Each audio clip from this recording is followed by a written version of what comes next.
Hey, what's going on today, guys? I wanted to make a recipe. Pretty simple. It's just a roasted potato recipe with a little extra bonus with a compound butter I made. So as you can see here, I just got my potatoes and I'm putting in a large bowl.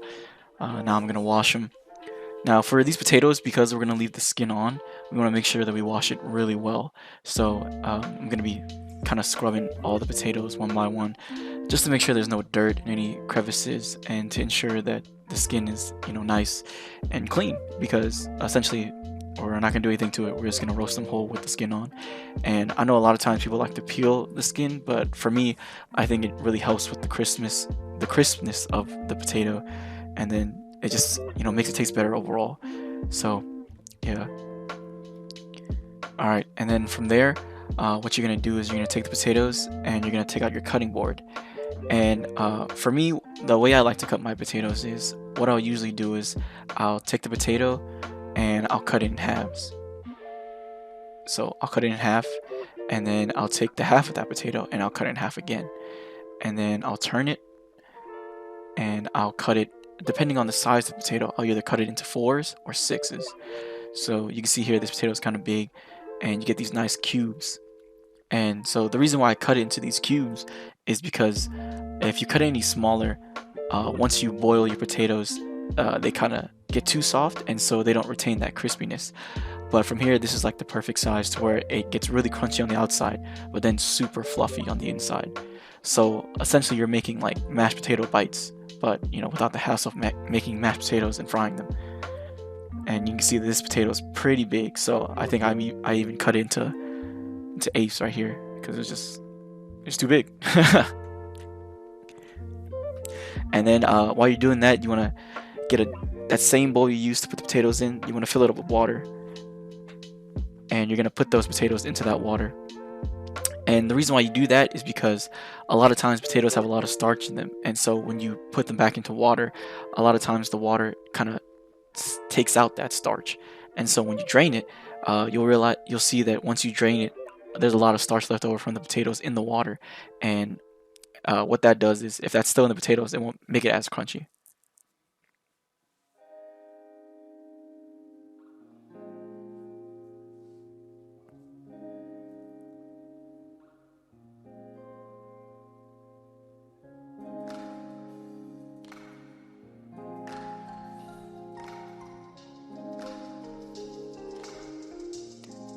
Yep, now I'm just cutting and moving all my potatoes into my bowl, one by one.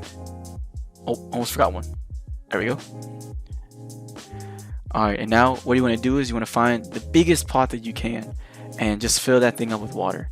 You don't want to fill it up all the way, because you want to leave about, I want to say, 1/3 of the pot left. That way, because once you put your potatoes in, that water is going to fill up and it may overfill. And then once you do that, you're going to set it to high. I like to add a little pinch of salt. A lot of people say that if you add salt to water, it boils faster. I don't really believe in that, but I just know that it seasons the water. And so yeah, I put a lid on it to kind of let it boil faster. And then now here, you can see my first mistake is I try to basically take all the potatoes after I drained them and dump them in. And that was not a good idea. Yeah. So thankfully, I decided to just take handfuls at a time and put them in there. And what you want to do is, when you put anything in hot water, a lot of people get scared because they're like, oh, the water splashes back. Well, if you put the item that you're throwing into the water as close as you can to the water, it won't make a big splash. And so that's what I did. And as you can see here, I accidentally put too much water, so I had to get a cup and kind of drain out some of the water. Alright, now your potatoes are boiling. And what I like to do is I like to check to see the doneness of the potato. And for these potatoes, I want to see if I can put a fork or a paring knife in it and it comes back with just a little bit of resistance, because I don't want it to be too soft, because if it's too soft, when I mix it in the bowl, it's gonna just fall apart. But here you can see that it holds onto the fork pretty well, and it works. I let that go for another like 2 to 3 minutes, and from there, once it's done, I like to take it out and then just strain it. I kind of messed up there. It was a lot hotter than I thought, so yeah, almost burnt myself, but it's okay. It's all a learning process. Alright, and then from there, that same pot that we used, we're gonna keep using it. And so I dumped the potatoes back in there, and now we're getting to the good part, seasoning. So first I like to add a little bit of cooking oil, which, you know, I thought was gonna make sure that it wouldn't stick, but you can see later on in the video that that didn't do it. That didn't fix the problem. So then I take some ground black pepper, and, you know, depending on your preference, I like to add a lot in the beginning when it comes to black pepper, but not salt, because sometimes I feel like salt is really hard to take away, but for black pepper I don't really have that same effect. And then I take some granulated onion, and you want to be careful because my container has these huge holes, so I make sure to only put a little bit at a time, because if I shake it too fast, a lot comes out. And then some smoked paprika. Now you can use regular paprika if you want, but for me, I think the smoked paprika really adds like that chipotle style seasoning to it. And you can see from here that, like, I'm not shy on the seasoning. Like, I want to make sure that every potato is coated with that, you know, red color from the smoked paprika.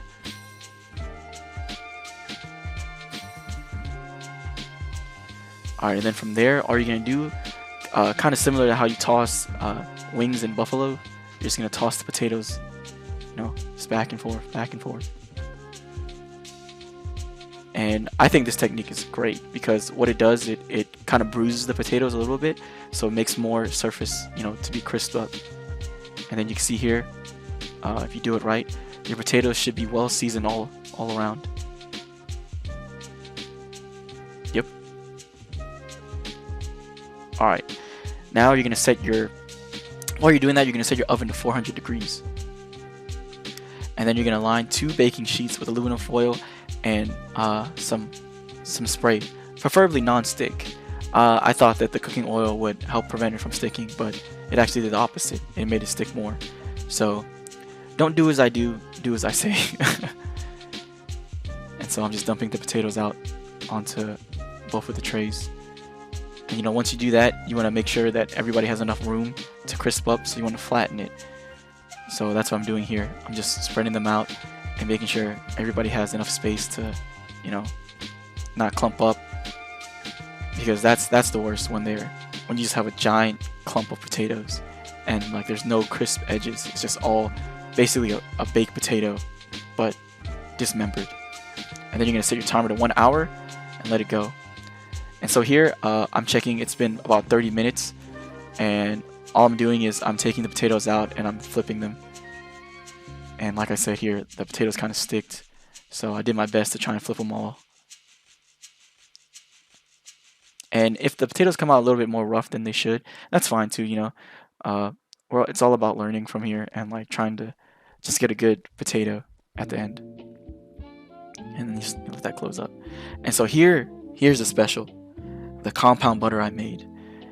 And I can make a separate video about that, but essentially what the compound butter is, I got a 1 stick of unsalted butter, and I let that get to room temperature, and then I julienne in some shallots, garlic, and season it with the same seasoning that I used the potatoes with. So granulated onion, smoked paprika, and black pepper, and a little bit of salt, not too much. And then I wrapped it in some not aluminum foil, but saran wrap, and put it back in the fridge. And for me, usually sometimes you can just put it, because the potatoes are so hot, you can just throw the butter into the potatoes right after they come out of the oven. But this time I wanted to kind of cook it more, because I felt like the shallots and onions cooked in that butter would really, like, elevate the flavor. And so here I'm just kind of putting the heat on to, like, medium low, just to get the butter, you know, reduced and things like that. And you can see that it's starting to reduce a lot more. I'm not trying to do anything crazy with it. I want to avoid making sure that the flame is, like, high, because that's the worst thing you can do, is just burn butter. And, you know, burnt garlic and burnt butter, they just don't go well. And as you can see here, like, it's starting to, you know, reduce and getting very thick. You want to make sure you scrape the sides so the sides don't burn as well. And here's about after 5 to 10 minutes, the butter's really starting to reduce and brown, which is what I want. And you can really smell the aroma from the shallots and the garlics here. You can see the seasoning, yeah. And you're gonna let that go for a little bit longer. And then from there, you can, once you reach this kind of texture and look that you want, I would set it to the side and turn off the heat. My dad has a great garden, so I was able to kind of just get some fresh chives from his garden and just cut them up. Now, yeah, this is like, totally optional, but for me, I like having a little bit of greens in my potatoes, and this is more of like a garnish. So what I do is I just get the chives and I just cut them up and I put them to the side. That way, when I mix the butter and the potatoes, I like to add it on top to really add some crispiness and freshness to it.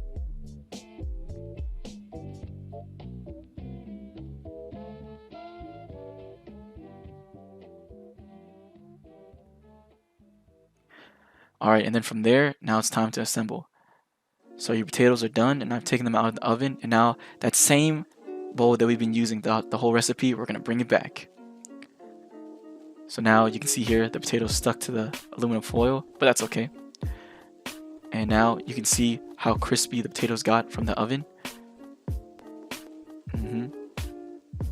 Alright, now we're going to take that butter that we just made. It should still be warm, but if it kind of solidified on you, go ahead and turn on the oven for a little bit low, just to get that butter kind of flowing again like this. It's going to be very runny,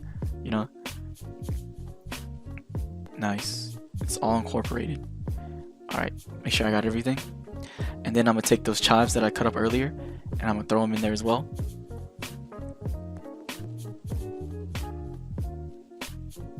Yeah, you want to spread it around, because even though we're gonna mix it again, I feel like it's just easier if you start spreading it from early on. That way it just helps.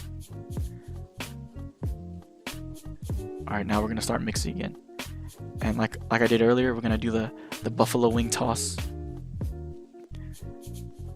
You can see here now, like, the glossiness from the butter is really attaching to the potatoes. And now we're gonna taste them. Now from here, after I tasted them, I realized they weren't salty enough to my liking, so I just added a little bit more salt and pepper. And that's the great thing about seasoning at the end, because if you season too much in the beginning, it's really hard to take away from that salty flavor. And there's a saying, like, you can always give, but you can't take away. So apply that to cooking. You can always give, but you can never take away. So here I just kind of season it to taste, and from there, I really like the flavor. Oh, on a side note too, I forgot to mention, and I forgot to film actually, but I added a little bit of grated Parmesan cheese to it, and I felt like the cheese really upped it at the end. Like, it made it very cohesive and very, nice and gooey, but not too overpowering. And here it is, the final product: a roasted red potato with a shallot garlic infused compound butter. Hope you enjoy.